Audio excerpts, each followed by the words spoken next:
Here I will tell about Oprah Winfrey. Born in Orpah Gail Winfrey, January 29, 1954, age 69. Kosciusko, Mississippi, U.S. Alma mater Tennessee State University. BA. Occupations: television presenter, actress, television producer, media proprietor, philanthropist, author. Years active: 1973. Present works: media projects. Title: Chairwoman and CEO of Harpo Productions. 1986. Present: Chairwoman, CEO and CCO of the Oprah Winfrey Network. 2011. Present: Political party independent partner Stedman Graham. 1986. Present: Children. 1. She's considered the queen of all media.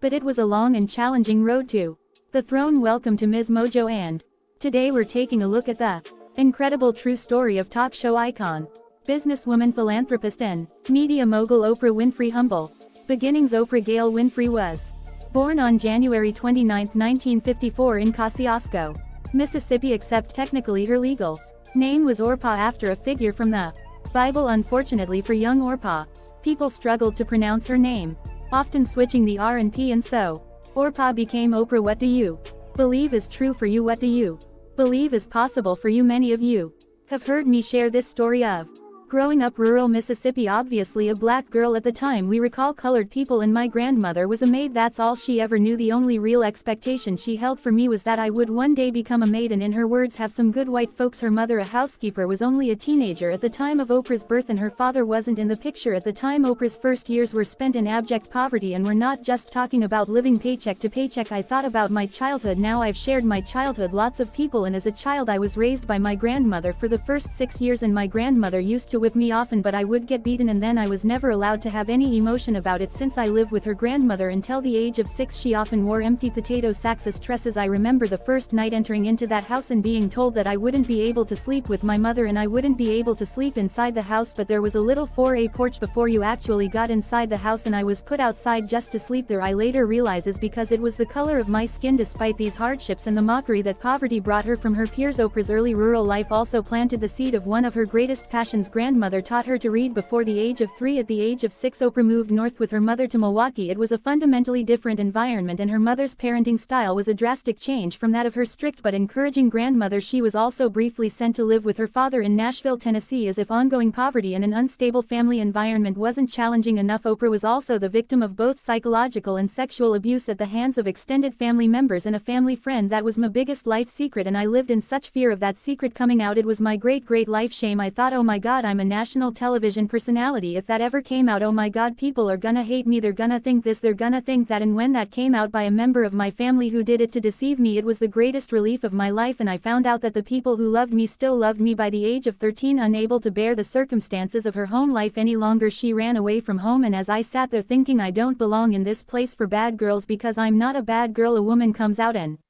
says to myself and to my mother, I'm sorry Miss Lee, but there's not enough room on our docket for your daughter. You'll have to come back in 2 weeks. There isn't enough room for her here. By the age of 14, she'd become pregnant prematurely, giving birth to a son who died shortly afterwards. After I gave birth at 14 years old to a child that I never even knew how this even happened to me. At the time when that child died, my father said to me, this is your second chance, this is your opportunity to seize this moment and make something of your life. Only a decade and a half old, Oprah had already faced enough hardships to break the average person to achieve what she has. From such a disadvantaged life of trauma might have seemed impossible, but opportunity was just around the corner, and I took that chance and understood for myself, even though I didn't have the words to articulate it, that now I know better so I can do better. A star pupil navigating adolescence. When Oprah was enrolled at Lincoln High School in Milwaukee, she quickly distinguished herself with her hard work and obvious intelligence. She was placed in the Upward Bound program and soon received a transfer to a prestigious high school in an affluent neighborhood. Oprah seemed to be on the right track, but he or she began to crack under the social pressure and the influence of her privileged peers. But I have always had the deep understanding for myself that if anything was going to move forward in my life, that I was going to have to be responsible for making that happen. She began acting out, and so she was once again sent to live with her father in Nashville, this time for good. Like her maternal grandmother, however, her father proved to be a strict but encouraging guardian. Under his influence, Oprah's natural tendency towards performing well in school took over. She soon found herself on the honor student list, excelling in extracurriculars, and by the time she graduated she had secured a scholarship using her excellent oratory skills. This is what I know from doing 25 years and thousands of interviews on the Oprah Show. It does not matter where you come from. I have seen people come out of the desert, walk across the desert, being born in the most dire of circumstances. Doesn't matter what your mama did, whether she did or had a PhD or no D. What matters is now, this moment, and your willingness to see this moment for what it is. Accept it, forgive the past, take responsibility and move forward. Starting from the bottom. Local news. It was during Oprah's final year of high school that she got her first taste of working in media. After winning a beauty pageant, she secured part-time work as a news anchor. She was just 17 at the time, but she would continue to anchor at WBAL as she continued her education at Tennessee State University, where she studied communications. Altogether, she would work at W Volume for a total of 3 years. Soon she was hired at WLAC-TV, where she was the youngest anchor in that station's history, as well as their first black anchor in her short life. Up to this point, she had already gone from potato sacks to breaking ground for women of color. After graduation, Oprah moved to Baltimore's WJZ-TV in 1976. Well, Richard, nothing's going to keep students away from Chicago's Providence Street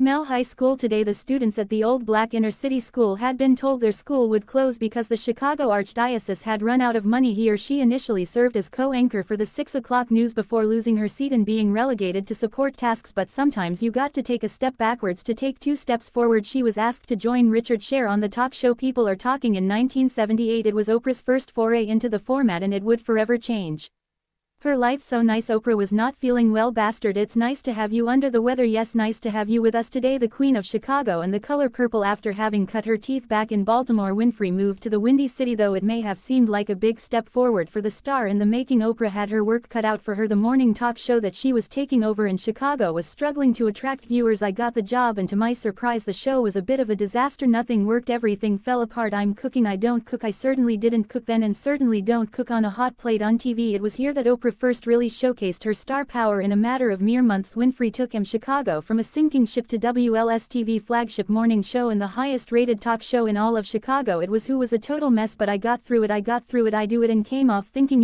I should have asked them what the show was about. It was during her time on AM Chicago that Oprah was approached to star in the film The Color Purple. Producer and music legend Quincy Jones had seen around the program and thought that she would be a good fit for one of his projects. The film in question was the coming-of-age period drama The Color Purple, directed by Steven Spielberg. It was Oprah's film debut. She had previously only ever acted once on the stage in a one-woman play she performed back in 1978. Despite her relative inexperience, Winfrey turned in a star-making performance, one that earned her an Academy Award nomination for Best Supporting Actress. I Had to Fight My Brother's Child Ain't Safe in a Family Means. The film was a huge success both with critics and at the box office, and Oprah's star power significantly increased. Music from The Oprah Winfrey Show to an empire. Oprah's first episode hosting in Chicago aired in January of 1984. Flash forward to September of 1986, and the program had been extended to a full hour. Rechristened The Oprah Winfrey Show, signed to a record-breaking syndication deal with King World, and was being broadcast across the nation. And just like that, Oprah Winfrey became the top daytime talk show host in the country. For many, that'd be enough, but part of what makes Oprah Winfrey such a force to be reckoned with, and the reason that her brand has continued to expand, is that she refuses to stop moving. And so in 1986, Oprah founded her own production company, Harpo Inc., which she used as a place to produce stories she thought were worth telling. And that is why I wanted to give you this. Was just the start of what would grow to become one of the most distinct media empires and successful personality-driven brands in the history of entertainment. Oprah's Book Club, Oprah's Favorite Things, O Magazine, co-founding the Oxygen Network. Over the years, Oprah has continuously found new ways to connect with our fans. The TV you call, I get on the phone, you say I have a black eye, I said oh my god what happened, you said I passed the TV and you look ridiculous. The Oprah Winfrey Show ran from 1986 to 2011. During that time, the show produced 4,561 episodes. It also took home 47 daytime Emmys, all before the year 2000, when Oprah opted to forego submitting the series for Emmy consideration. TV Guide lists it among its 50 greatest TV shows of all time, and today it remains the single highest-rated daytime talk show in the history of American television. After 25 seasons on the air, you'd think that Oprah might want to retire, but instead 2011 was the year that she found and owned her very own specialty television network. It got off to a bit of a slow start, but by 2015 the channel was being broadcast into an estimated 81.9 million households